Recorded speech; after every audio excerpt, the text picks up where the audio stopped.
ሰላምታችን ባላችሁበት ሁሉ ድረስ የተወደዳችሁና የተከበራችሁ ተከታታዮቻችን ዛሬ ሁለት እጅግ ወሳኝ የሚባሉትን መረጃዎች አሰባስበን ወደ እናንተ መጥተናል። እናንተም አዲስ መረጃዎችን እንደተለቀቀ ወዲያውኑ እንዲደርሳችሁ ደውል ምልክቱን እየተጫናችሁ እዚህ ዩቲዩብ ቻናል አዲስ ሆናችሁም ሰብስክራይብ እንድታደርጉ እየተማጸንን እነሆ አባይ ነጥቦችን እናሰማችኋለን።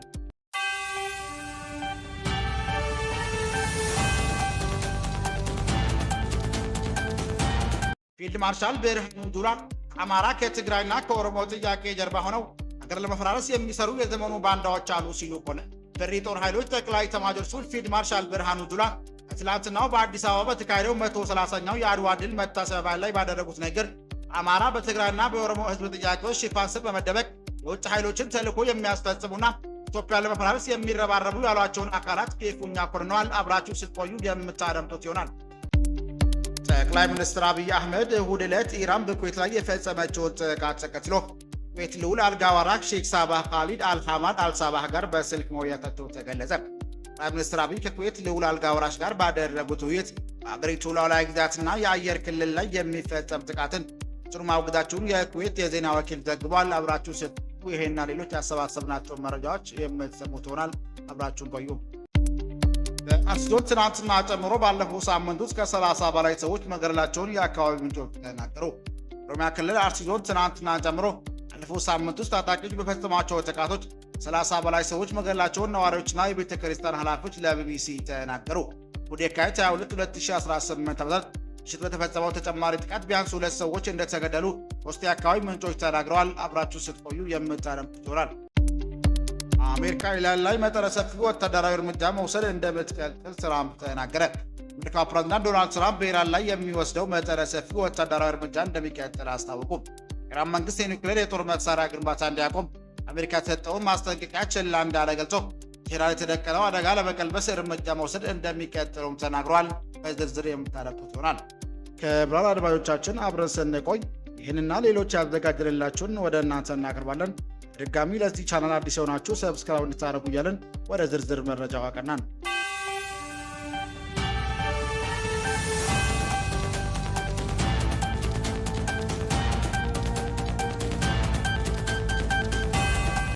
ፊልድ ማርሻል ብርሃኑ ጁላ ከአማራ ትግራይና ከኦሮሞ ጥያቄ ጀርባ ሆነው ሀገር ለመፈራረስ የሚሰሩ የዘመኑ ኮንነ። በሪ ጦር ኃይሎች ጠቅላይ ኤታማዦር ሹም ፊልድ ማርሻል ብርሃኑ ጁላ ትናንትናው በአዲስ አበባ በተካሄደው 130ኛው የአድዋ ድል መታሰቢያ ላይ ባደረጉት ንግግር አማራ በትግራይና በኦሮሚያ ሕዝብ ጥያቄዎች ሽፋን ስር በመደበቅ የውጭ ኃይሎችን ተልዕኮ የሚያስፈጽሙና የኢትዮጵያ ለማፈራረስ የሚረባረቡ ያሏቸውን አካላት ክፉኛ ኮንነዋል። ፊልድ ማርሻል 21 ደቂቃ ገደማ በወሰደባቸው ንግግራቸው ስም ባይጠቅሳቸውም ድርጊታቸው ግን የዘመኑ ባንዳዎች ሲሉ የገለጿቸው ሲሆን ባለፉት 5 እና 6 ዓመታት በእነዚህ ክልሎች ውስጥ ለሚታዩ ግጭቶች የውጭ ጠላቶች ድጎማና ትጥቅ እየሰጡ ኢትዮጵያውያን እርስ በርሳቸው እንዲገዳደሉና እንዲዳከሙ ሲሰሩ መቆየታቸውንም አብራርቷል። አድዋ ጦርነት ወቅት ለሀገሩ የቆመ አርበኛ እንደነበረ ሁሉ ዛሬም የባንዳ ርዝራዦች መኖራቸውን የገለጹት ፊልድ ማርሻል ብርሃኑ ጁላ እነዚህ ስማቸው ያልጠቀሰ አካላት ከታሪካዊ ጠላቶች ጋር በማበር ሀገርን ብሔራዊ ጥቅም ለመሸጥ ተስማምተው እንደሚሰሩም አስረድቷል። በተለይም ህዳሴ ግድብ እንዳይገነባ ኢትዮጵያ ባህር በር እንዳታገኝና ልማት እንዳይመጣ ከሚፈልጉ ኃይሎች ጋር ወገን ኢትዮጵያ የማፈራረስ ተልዕኮ ተቀብለው እየሰሩ መሆኑንም ገልጿል። እነዚህ አካላት የማህበረሰብ ዝቃዮች ሲሉ የፈረጃቸው ሲሆን ትግል ስም ንጹሐን ዜጎችን ማገድ፣ ሐኪሞችና መምህራንን መግደል እንዲሁም ቤቶቻችንን የልማት ፕሮጀክትን ማውደም ዋነኛ ተግባራቸው መሆኑንም አክሏል። ፊልድ ማርሻሉ ንግግራቸውን ሲቀጥሉ ጊዜ መቁጠሪያውን 8 ዓመት ወደ ኋላ በመለስ በ2010 ዓ.ም የህዳሴ ግድብ ግንባታ መፋጠን በጀመረበት ወቅት ተቃጥሏል ያሉትን ከፍተኛ አደጋም አስታውሷል። በወቅቱ ታሪካዊ ጠላቶችና ስማቸው ያልጠቀሱት ባንዳዎች ግንባር በመፍጠር 15000 ታጣቂዎችን ከሀገር ውጭ አሰልጥነው ግድቡ ላይ ቢለቁም የኢትዮጵያ ልጆች ተጋድሎ ሴራውን መክኖ ግድቡ ተጠናክሮ ዛሬ ኤሌክትሪክ መስጠት መጀመሩንም ገልጿል። እነዚህ ተዋጊዎች ለህዝብ መብት እየታገሉ እንደሆነ አድርጎ የሚረዳ ዜጋ ካለ ኤርትራን የማስገንጠልና ኢትዮጵያ ለባህር በር የማሳጣት ተመሳሳይ ታሪክ ሀገሪቱ ላይ እንዲደገም የሚሰሩ ቅጥረኞች መሆናቸውን አለመረዳት ነው በማለትም በይነዋል። እነኛውም የብሔር የኢኮኖሚና ዲሞክራሲ ጥያቄ ቢኖር ሀገር አጥርና የሉዓላዊነት ምሽግ የሆነውን የመከላከያ ሰራዊት መውጋት ሳይፈልግ ፖለቲካ ስርዓት መታገል እንደሚቻል የገለጹት ፊልድ ማርሻል ብርሃኑ ጁላ ከባዕዳን ጋር አብሮ የገዛ ሀገሩን ግልጽ ጦር የሚወጋ አካል ባንዳ እንጂ ታጣቂ ሊባል አይችልም ሲሉም ተደምጠዋል።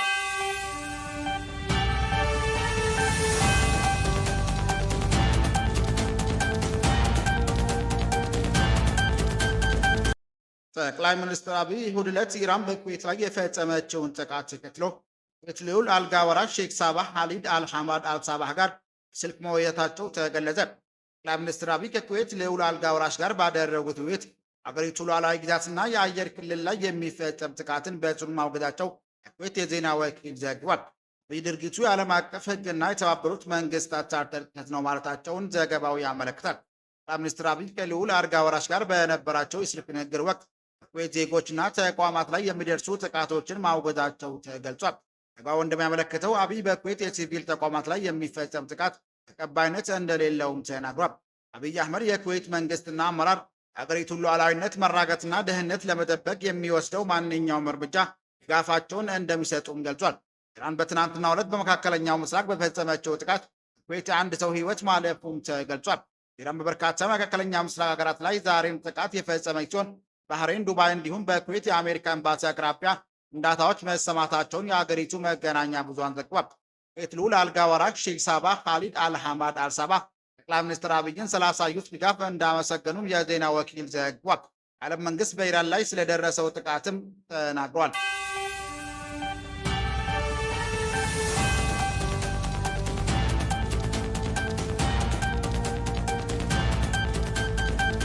በኦሮሚያ ክልል አርሲ ዞን ትናንትና ጨምሮ ባለፈው ሳምንት ውስጥ ታጣቂዎች በፈጸሟቸው ጥቃቶች ከ30 በላይ ሰዎች መገደላቸውን ነዋሪዎችና የቤተ ክርስቲያን ኃላፊዎች ለቢቢሲ ተናገሩ። ወደ የካቲት 22 2018 ዓ.ም ምሽት በተፈጸመው ተጨማሪ ጥቃት ቢያንስ 2 ሰዎች እንደተገደሉ ሶስት የአካባቢ ምንጮች ገልጿል። ቢቢሲ ያናገራቸው 5 የአካባቢ ነዋሪዎችና የቤተ ክርስቲያን ኃላፊዎች እንደገለጹት አርሲ ዞን ውስጥ በሚገኙ ሸርካና መርቲ ወረዳዎች ጥቃት መፈጸም የጀመረው ካለፈው ሳምንት መጀመሪያ አንስቶ እንደሆነም ተናግሯል። ሰኞ 17 2018 ዓ.ም መርቲ ወረዳ በፈርሳ በተባለው ቀበሌ በተፈጸመው የመጀመሪያው ጥቃት 4 ሰዎች መገደላቸውን በደህንነት ስጋት ስማቸው እንዳይገለጽ የጠየቁ የአካባቢው የቤተ ክርስቲያን ኃላፊዎችና አንድ ነዋሪም ተናግሯል። በአቅራቢያ በሚገኙ ስፍራ አባቱ ላይ ጥቃት እንደተፈጸመ የገለጸው ሌላ አንድ ነዋሪ 4ቱ ነዋሪዎች የተገደሉት በጥይት እንደሆነም ተናግሯል። ከዚህ ጥቃት በኋላ ወደ እነሱ አካባቢ የመጡ ታጣቂዎች አባቱን እግራቸው ላይ በስለት ፋስ መምታታቸውና ቤታቸውን ማቃጠላቸው ነው ተናግሯል። አንድ አካባቢ ቤተክርስቲያን ኃላፊ ከተገደሉት 4 ሰዎች አንዱ ሙስሊም ነው፣ 3ቱ ክርስቲያን ጓደኞች ናቸው። ኢብን ክርስቲያን ትገላላችሁ ስላለ ተባባሪ ብለው እሱንም ገለውለታል ብሏል። ከፍተኛ ሟቾች ቁጥር የተመዘገበው ሁለተኛው ጥቃት የደረሰው ደግሞ ሐሙስ የካቲት 19 2018 ዓ.ም እንደሆነ ምንጮች አስረድተዋል። ሽርካ ወረዳ ጃዊ ዋጩ ቀበሌ በተፈጸመው በዚህ ጥቃት 19 ሰዎች እንደተገደሉ የቤተክርስቲያን ኃላፊዎችና ነዋሪዎችም ተናግሯል። አካባቢው የሚገኙ ጃዊ አቡነ ገብረ መንፈስ ቅዱስ ቤተክርስቲያን አባልና አካባቢ ነዋሪ የሆኑ አንድ ኃላፊ ከቀኑ 9 ሰዓት አናስበው መጡብን፣ ከዚያም በኋላ ሆነውን አድርገው 21 ሰዎች በጥይት ጨርሷል፣ ፈለጉትን ነገር አድርገው ገቡ ሲሉ የተፈጠረውን አስረድቷል። ሁለት ዘመዶቻቸውን መገደላቸውንም አክሏል። ነዋሪዎቹ የተገደሉት በየተገኙበት እንደሆነ የሚናገሩት ምንጮቹ መንገድ ላይም ቤታቸው ውስጥም ጥቃት እንደተፈጸመ ገልጿል። ሐሙስ ዕለት የተገለጠው ነዋሪዎች በጃዊ አቡነ ገብረ መንፈስ ቅዱስ ቤተክርስቲያን በጅምላ መቀበላቸውንም አስረድቷል። ቢቢሲ ያናገራቸው 3 ምንጮች እንደተናገሩት መንግስቱ ከሆኑ 9 ወይም 10 ሰዓት ገደማ በዚህ ቀበሌ የተፈጸመ ሌላ ጥቃት 8 ሰዎች ተገለዋል፣ 5 ሰዎች ደግሞ ታግተዋል ወሰዳቸውን የአካባቢ ነዋሪ የሆኑ የቤተክርስቲያን ኃላፊ ገልጸዋል። ተጨማሪም ታጣቂዎቹ የአካባቢ ነዋሪዎች ቤቶችና ቤተክርስቲያን አስተዳደር ጽሕፈት ቤት ማቃጠላቸውንም አስረድቷል። እንደገና ሽማግሌዎችን፣ አሮጊቶችን እሳት ውስጥ እየጨመሩ እዚያው አቃጠሏቸው የሚለው ነዋሪ ከዚህ ጥቃት በኋላ እርሳቸው ጨምሮ በርካታ የአካባቢ ነዋሪዎች መሻቸውንም ተናግሯል። ሁለቱ ጥቃቶች ጉዳት የደረሰባቸው 8 ሰዎች ሕክምና እየተከታተሉ እንደሆነ ምንጮች አስረድተዋል። ትናንትና ሌሊትም በዚህ ላይ ሽርካ ወረዳ ቢያንስ 2 ነዋሪዎች እንደተገደሉ አንድ ነዋሪና የአንድ የቤተ ክርስቲያን ኃላፊ ለቢቢሲም ተናግሯል። ሁሉ ጥቃት አዛውንቱ የሆኑ 2 ወንድማማች ቤታቸው ውስጥ እንደተገደሉ ገልጸዋል። ሌላ የአካባቢ ነዋሪ በበኩላቸው የተገደሉት 5 ሰዎች ናቸው ብሏል። መርቲ ወረዳ አስተዳደር አቶ ከሊል ገና ጥቃቱ መፈጸሙን ለቢቢሲ አረጋግጠው ጥቃቱ ሃይማኖት ተኮር እንዳልሆነም ተናግሯል። 4ቱ ሟቾች ውስጥ አንዱ ሙስሊም መሆኑን የጠቀሱት አስተዳደሩ መጀመሪያ ጥቃት የተፈጸመው ሙስሊም ነዋሪ ላይ እንደሆነ ገልጸው ሌሎቹ 3 ክርስቲያኖች የተገደሉት ሙስሊም ሲጠቃ በመከላከል መሆኑን ተናግሯል። አቶ ከሊል ጥቃቱን ሸኔ ሲሉ የጠሯቸው ታጣቂዎች እንደፈጸሙት ገልጸው የተፈጸመው ጥቃት 4 ቤቶች እንደተቃጠሉ አክሏል። ኃይሎች ጋር ወደ አካባቢ በመሰማራታቸው ዝርዝር መረጃ መስጠት እንደማይችሉ የገለጹት የወረዳው አስተዳደር የጸጥታ ኃይሎች ከታጣቂዎች ጋር የተኩስ ልውውጥ ማድረጋቸውንም ተናግሯል። የኢትዮጵያ ኦርቶዶክስ ተዋሕዶ ቤተ ክርስቲያን ቋሚ ሲኖዶስ ቅዳሜ የካቲት 21 2018 ዓ.ም ባወጣው መግለጫ ምስራቅ አርሲ 20 ንጹሐን ኦርቶዶክሲያን በግፍ መገደላቸውን ህይወት የተረፉትም ታግተው የደረሱበት እንደማይታወቅ ገልጾ ከ10 በላይ አባወራዎች ቤትና ንብረት ተቃጥሎ መውደሙንም አስታውቋል። በሲኖዶስ በንጹሐን ላይ የተፈጸመው ግድያ ሃይማኖት ስም የተፈጸመ ነው ያሉ ሲሆን ሃይማኖት ስም የተፈጸመ እንጂ የሃይማኖት ሰዎች ግን አይደሉም ብሏል። ሲኖዶሱ አክሎም ለረጅም ዘመናት ተከባብረው አብረው የኖሩ ሃይማኖት ተቋማት መካከል ግጭትን መፍጠር ዓላማው በማድረግ ጥቃቱ መፈጸሙን ገልጿል። እስልምና ሃይማኖት ተከታዮችና ህዝብ ክርስቲያን በጋራ ያወግዛቸው ይገባል ሲሉም አክሏል። ኢትዮጵያ እስልምና ጉዳዮች ጠቅላይ ምክር ቤት እሁድ የካቲት 22 2018 ዓ.ም ባወጣው መግለጫ በንጹሐን የኦርቶዶክስ ክርስትና ሃይማኖትና ተከታዮች ወገኖቻችን ላይ ደረሰው አሰቃቂ አደጋ በእጅጉ አዝነናል ብሏል። ድርጊቱ የትኛውንም ሃይማኖት አይወክልም ያለው ጠቅላይ ምክር ቤቱ ይልቁንም በሃይማኖት መካከል ለዘመናት ያለውን የመከባበር እሴት ወደ በአማኞች መካከል ጥርጣሬና ግጭት ለመፍጠር የተቀነባበረ እኩይ ሴራ ነው ብለን እናምናለን ሲሉም ገልጿል። ኢትዮጵያ ኦርቶዶክስ ተዋሕዶ ቤተክርስቲያን ቋሚ ሲኖዶስ ደግሞ ምስራቅ አርሲ ሀገረ ስብከት በተደጋጋሚ እየተፈጸመ ያለው ሞትና መፈናቀል ኦርቶዶክስ እምነት ተከታዮች ጥቃቱ በየትኛውም የሀገራቸው ክፍል በነጻነት ሰርተው የመኖርና ስርዓት አምልኮ የመፈጸም ህገ መንግስታዊ መብታቸውን የሚጋፋ ነው ብሏል። ክልሉ መንግስትና የአካባቢ መስተዳደር ችግሩን በመፍታት ጥረት እያደረገ ነው ያለው ቋሚ ሲኖዶስ ጥረቱን እንዲያጠናክር ወደፊትም ችግሩ እንዳይደገም መሰረቱ የሚፈታ እርምጃ እንዲወስዱም ጠይቋል።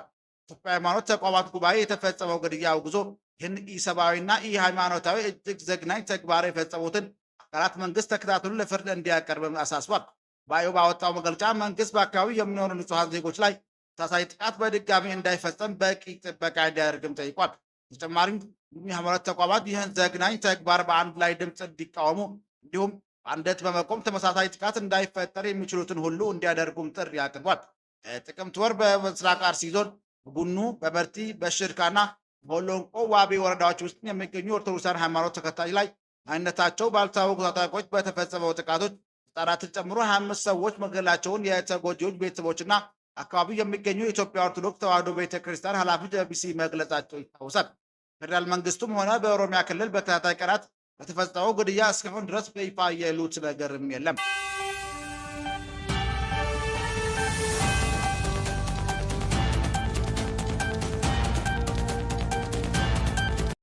የአሜሪካው ፕሬዝዳንት ዶናልድ ትራምፕ በኢራን ላይ የሚወስደው መጠነ ሰፊ ወታደራዊ እርምጃ እንደሚቀጥል አስታወቀ። ኢራን መንግስት የኒውክሌር የጦር መሳሪያ ግንባታ እንዲያቆም አሜሪካ የተሰጠውን ማስጠንቀቂያ ችላ እንዳለ ገልጾ ቴህራን የተደቀነው አደጋ ለመቀልበስ እርምጃ መውሰድ እንደሚቀጥለውም ተናግሯል። አሜሪካ ወታደሮች ሚዲያ ላይ ለመስጠት የተዘጋጀ ስነ ስርዓት ላይ ንግግር ያደረጉት ትራምፕ የኢራን ሚሳይል መርሃ ግብር የኒውክሌር ግንባታ ለመሸፈን ያለመ ነበር ሲሉም ተደምጧል። የጦር መሳሪያና የረጅም ርቀት ሚሳይል የታጠቀ የኢራን መንግስት መካከለኛው ምስራቅና የአሜሪካ ህዝብ ሊታገሱት የማይገባ ስጋት ነው ብሏል። ኢራን ላይ እየወሰዱ ያሉት እርምጃ ዓላማው አገሪቱን የሚሳይል ግንባታ አቅም እንዲሁም ባህር ኃይል ማምከን መሆኑን ፕሬዝዳንት ገልጿል። የተገደሉት የአሜሪካ ወታደሮች ስም ዘመቻው አጠናክረን እንቀጥላለን ብሏል። ኢራን ላይ እየተካሄደ ያለው ዘመቻ አሜሪካ ከያዘችው የጊዜ ሰሌዳ በጣም እንደቀደመ ፕሬዝዳንቱም ገልጿል። ዘመቻው መነሻው ላይ ከ4 እስከ 5 ሳምንት እንደሚወስድ እንደተገመተ የጠቀሱት ትራምፕ እዚህም በላይ የመዝለቅ አቅም አለው ሲሉም ተናግረዋል። ክቡራን አድማጮቻችን ለዛሬ ያዘጋጀንላችሁ መረጃዎች ይህን ይመስል ነበር። ሰብስክራይብ ማድረግ ደውል ምልክቱን መንካት እንዳይጠፋችሁ እያልን ሌላ ዜና እስክንገናኝ ድረስ መልካም ቀን እንመኝላችኋለን።